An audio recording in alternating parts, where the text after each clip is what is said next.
Said he heard on the news this we're morning. about to go. I mean, it's- Unfortunate. Yeah. And we're live. Great. Bye. Hello, everybody. I'd like to call the Monday, August 8th, 2022 school board meeting to order. Lisa, will you please call a roll? Inspector Raj, Here. Inspector Weber, Here. Inspector Lalaberty, Here. Inspector Aaron's, Here. Inspector Felton, Here. Inspector Walker, Here. Chair Diaz. Here. That's 7 present. Great. At 6 And o'clock. can we all rise for the Pledge of Allegiance? Doing it in the right order, yes. I pledge allegiance To the flag of the United States of America and to the republic for which it stands, one nation, under God, indivisible, with liberty and justice for all. Great, thank you. Sorry about that. Tight fit. First is the approval of our meeting agenda and minutes, and I'm looking for a motion to approve tonight's meeting agenda as well as the minutes from our August 8th, our committee of the whole and regular meeting minutes from July 25th. Do I have a motion? So moved. Second. Thanks. Any discussion? All those in favor, please say aye. Aye. Opposed? And that motion carries. And tonight, for Quality in Action, we actually have CLC Assistant Principal Robin Schwab, who's going to highlight the 2022 summer learning programs. Well, good evening. Thank you to the board and Dr. Zambrino for having me come in tonight. So I'm going to get used to this setup a little bit here, so Yeah. give me 1 minute.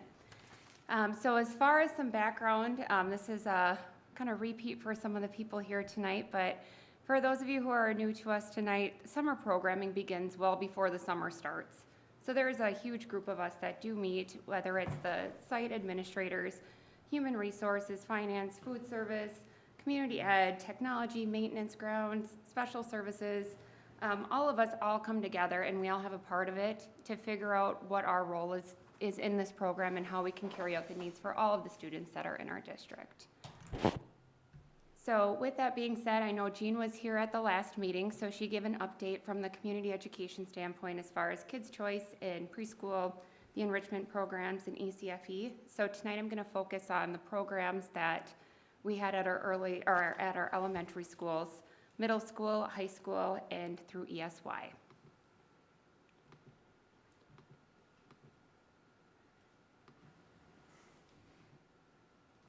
Our administrators on site at Kaposia Education Center were Dan Riley this year and Deanne Edlifson, and they ran the day-to-day as far as our students that are incoming first graders through fifth graders. All took part in programming that was primarily ran through our EIE program, which is Engineering is Elementary. There was a large STEM component to that, and so that was a switch that we went to last year, and it really was a draw. It really got a lot of the families in and really hands-on learning. And then we mixed in this year with our RAS kids for our curriculum for reading and IXL math. And the great thing about this year's summer programming is we were actually able to get back out in the community and partner with some different places. So we were able to bring our students to the high school and watched a performance of Matilda. And we were able to partner with Osprey Wild, where they came in and did different presentations and worked in the summer playhouse. So this ran 5 weeks long. It was all of our students in the district. We went to that model last year as well, where we had all the students go to one site. And that way we were able to utilize our resources better and our buildings as well. So this year we went to Kaposia, last year we were at Lincoln. So there was only 1 or 2 weeks of the summer, or 3 weeks that we used Lincoln for our ESY program that we'll hear about later. Here are some pictures. You can see the performance and when we had the Osprey Wild come in. But other than that, it shows some of the hands-on learning opportunities that we had and really got to know our students that were in the building. One other piece was trying to enroll the students and keep them attending consistently. And I thought overall we had over 300 students enroll and we had consistent attendance of about 247 for positive enrollment. K-Camp was the last program that they offered. So this was for our incoming kindergartners to do some transition into their own building. So this was offered at Lincoln and at Kaposia, and it was Monday through Thursday, and it was that first week of August. Our next programs were at the middle school. This was a change this year as well. So for grades 6 through 8, we did 2 sessions of 2 weeks.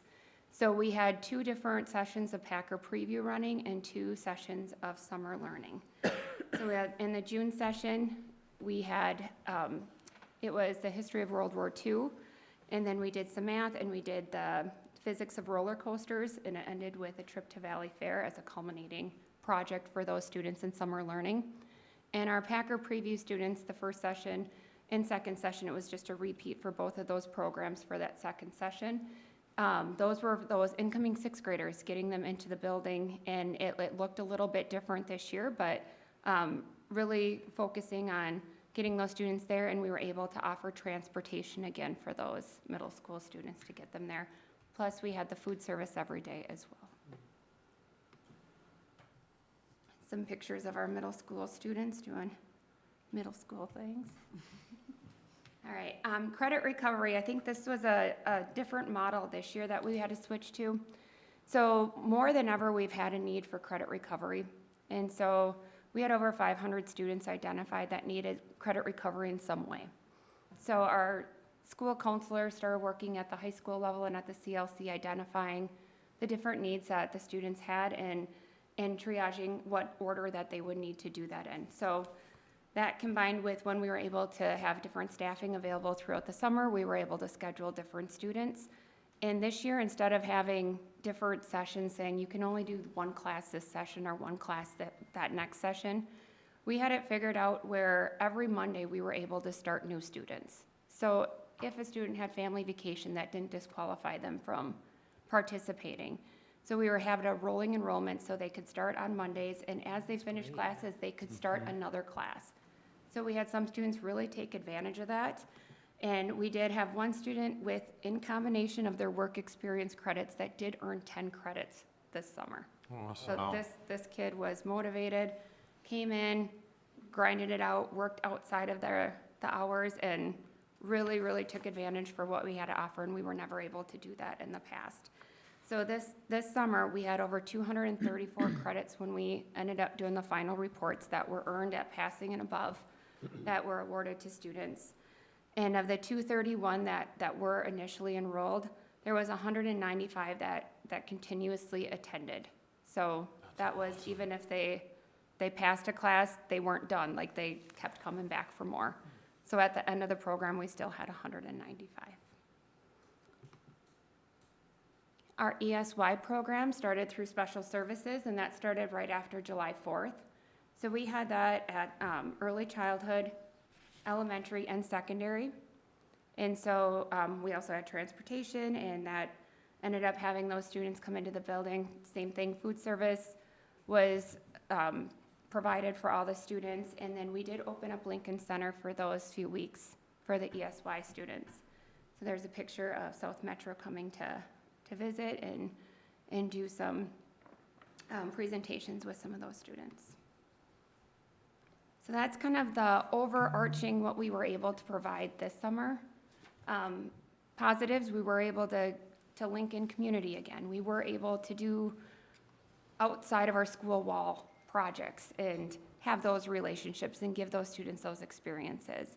I will say it was so energizing seeing the students come back and have fun and be there and just be kids. I will say it is hard to staff and to do these things, so I really do want to give a shout out to all the people who took part in planning this and recruiting, and the staff that did end up working, and we had a great summer overall. So there's that. Any questions? I just want to give praise for that rolling enrollment innovation. Like logistics, that has to be incredibly challenging to kind of coordinate and make happen. But that just makes that such a better thing for families. And those efforts are clearly being rewarded, and that's a really great job. Wendy? Yeah, just wondering, with the nice enrollment that we had, if there were anywhere from 30 to 50 students who enrolled but didn't come, did those students reach out to explain why they weren't coming or ask for any suggestions to help them improve or anything? I will say the students that were enrolled, we did have that communication line with, so there was quite a bit, and I will say this year too, with some of that extra support, we were able to have a school counselor on site and who knew those students and could have those conversations about credits right then and there. And so the students that were enrolled and we had that connection, there was that connection right away. If the students were absent or why weren't they there? What's going on? Do you need help? Do you need support? Or if this is not their week, let's start them again on Monday. Let's try this again. So there was conversations with those students. I would say going forward, we have to really focus on the students that we identified they have a need. We've reached out, we've communicated, and then there was no enrollment after that. Right. So I think we did a lot better job this year trying to keep that connection with the students that we did have that initial enrollment with, but we do need to do better about the students that we know need that, and we didn't get them at the beginning. All right, thank you. So through the years, you've been successful in changing the image of summer school, if you will, to the Summer Learning Academy. And you referenced the people, the kids having fun and wanting to come, obviously, because they did. And then at the same time, getting the credit recovery. So I just want to say thank you and congratulations on keeping that trend going where it still accomplishes what it needs to accomplish, but you make it fun too, so it's... Well, there has been a great team that is, I mean, these are weekly meetings, planning and reaching out, and so there's a lot of minds that are working towards this, and fantastic. it's a heavy lift. Well, thanks to all of them. We did have a parent at public listening session say how great the Summer Learning Academy was, and the 2 kids in there who just really had a blast, so feedback is positive. I'm curious, do you know how the credit attainment compares to prior years? I do. So last year, so if I can go back to referencing that slide, we had 234 credits earned this year, and last year there was 177 with 1 week left. And so there was some gray area at the end, but we were able to have more students that had more consistent attendance, more opportunity, and more credits earned Significant. at a higher mastery level too, I should say. I have a question, this may be more for Brady than for you, but how do we pay for this? Pay for this, generate additional funding, up to an additional 0.2 in EDMs for these students for extended time. And we also receive additional federal dollars right now, geared specifically for summer programming outside of the school day, which is also helping support this. So the more students that attend, the more hours, the more money that generates, in addition to that extra funding that has a time limit on. No, absolutely, well, and all the more incentive to like find more creative ways to get more people in the door for the variety of good things that can be done. Any other questions or comments? All right, thank you to that great team. Thank you. Thank you. Thank you.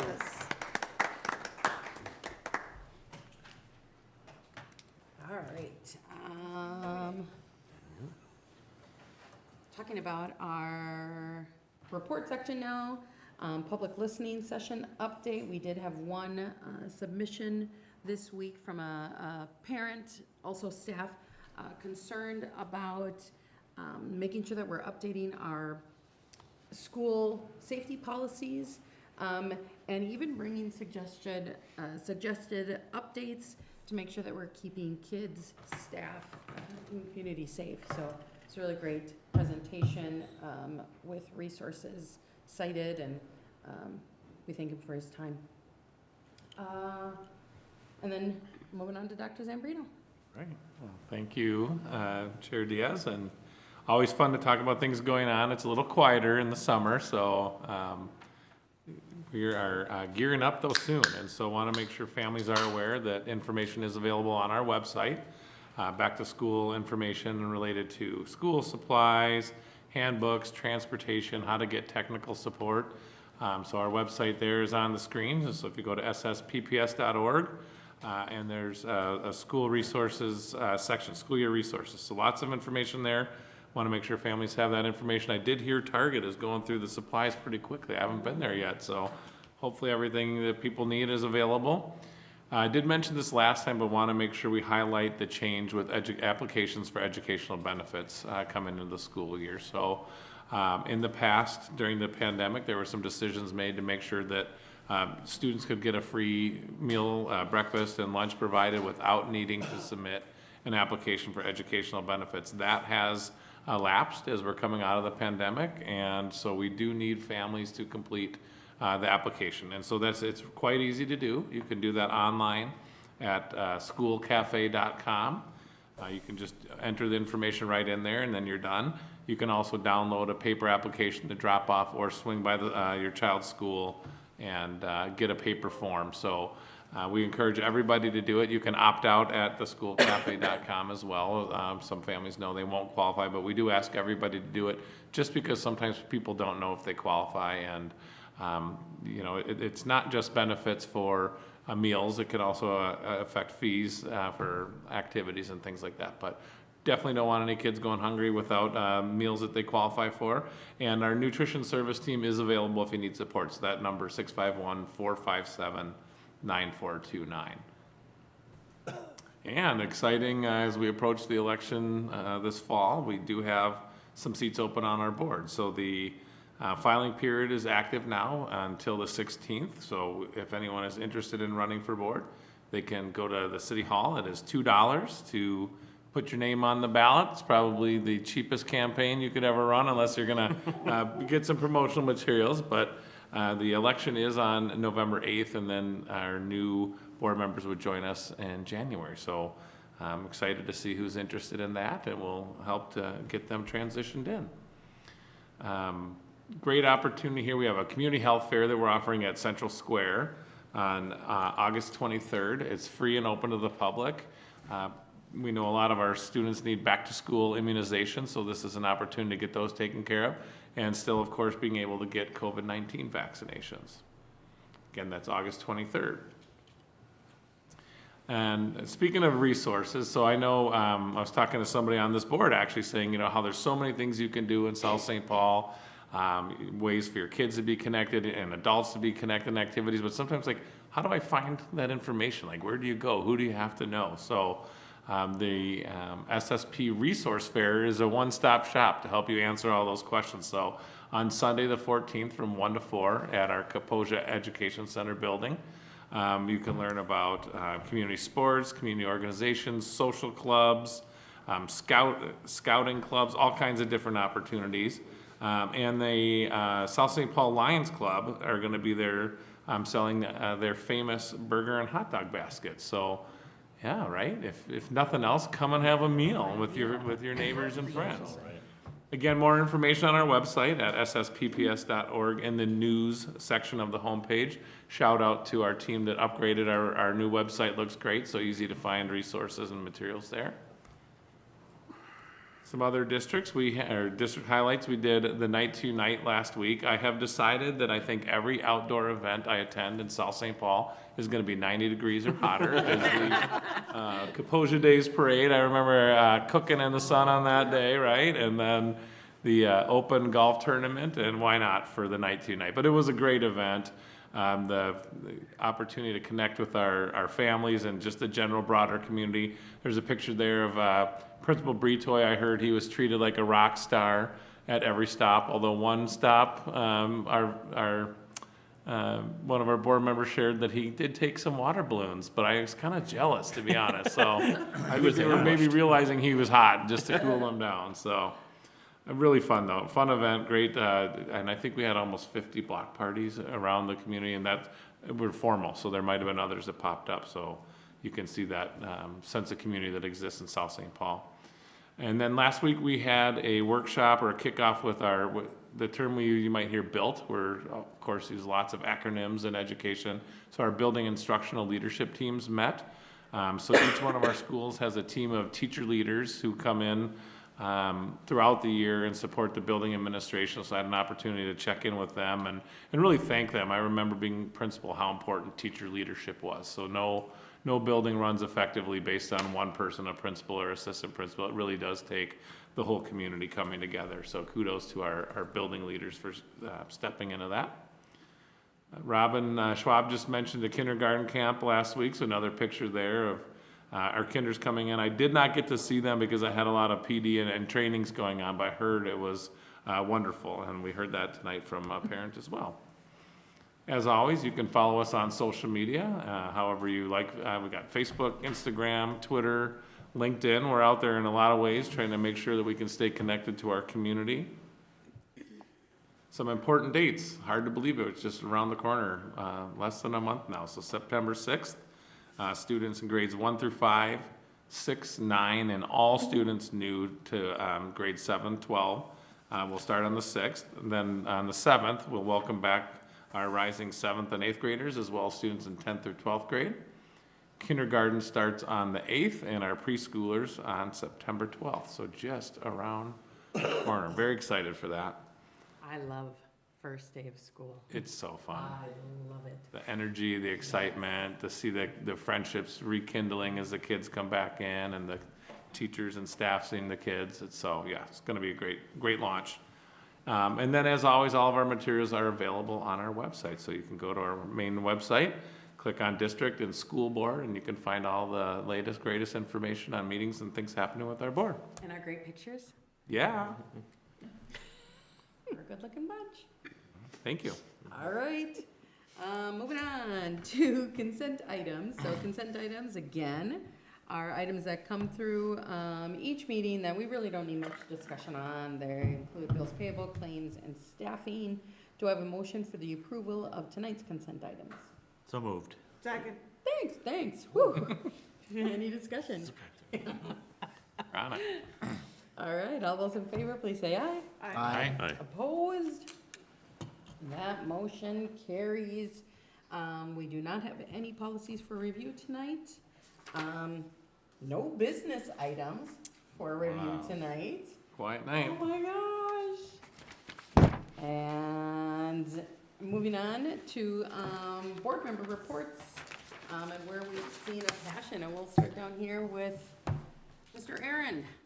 I just want to thank Deanne and Teresa from Lincoln Center for navigating me through the night to unite.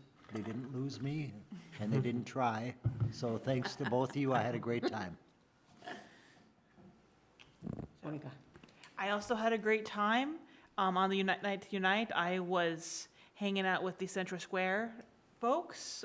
We had a good time going around, meeting a lot of people. Also a reminder, tomorrow is the primary election for Minnesota. So there are some races on the ballot for Dakota County. And so you go to your regular polling place tomorrow is the primary election. Good reminder. And I'll thank my co-pilot, Angie Ryder, for Night to Unite. That was great. That was a lot of fun. Also want to give a shout out to the Summer Theater. Matilda was an absolute joy this summer to see. So really, really enjoyed that production. Probably my favorite so far. So, yeah. I'm glad you reminded me about that because the days tend to blur for me in the summer with the 700 baseball games. But that was the one night we did not have baseball. It was couched in between lots of baseball nights, and we had such a blast. I hooted and hollered, sometimes loudly, much to Bubba's embarrassment. It was amazing. I had such a blast too, so I'm glad you talked about that. I have nothing tonight. I'll also thank everyone involved with Night to Unite. It was really fun.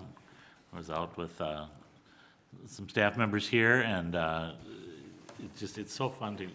I get intimidated walking up to a group of people I've never met before, but it's so welcoming. Everyone just takes you in and offers you a hot dog and wants to tell you what's going on in their neighborhood. So it's really a lot of fun to go out. And I'll also mention that we talked a couple comments about the K camp, the kindergartners incoming. I went out for my early morning walk one day last week and kind of walked right into the middle of all of the families. You know, it wasn't just the kindergartners, it was the parents and a lot of siblings coming with to drop the kids off at K camp, and the kids are skipping and smiling. There was just such a passion and good vibe there that I just wanted to mention that and say how much I enjoyed that.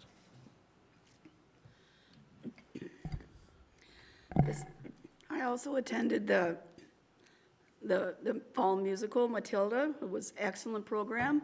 A huge thank you to Mr. Holson and his staff that put on that performance. Musicals are always my absolute favorite. So everyone, they did a wonderful job. And also I was looking on, since as we know, school starts in a month, you can also already check on our website for our fall activities, our fall sports that will be starting at the end of this month. For our varsity football team, their first game will be Thursday, September 1st. It is an away game, though. It is at St. Thomas Academy. That's our first game for the year. And our first home game will be Saturday, September 10th at 12 o'clock in the afternoon. We'll be playing Tartan, but you can look on the website to get all the information of all the home and away games. And then I also checked for our soccer teams. Our boys soccer team, their first home game will be on August 29th at 5 o'clock, and they're playing against Como Park High School. And for our girls soccer team, their first game will be on the 23rd of August at 10 in the morning, and their game will be at the Roosevelt Field right on Fifth Avenue, where the former Roosevelt Elementary School used to be. So we look forward to all of our fall sports starting towards the end of this month. And like I said, feel free to check on the website under athletics and activities to get more information of all the home and away games.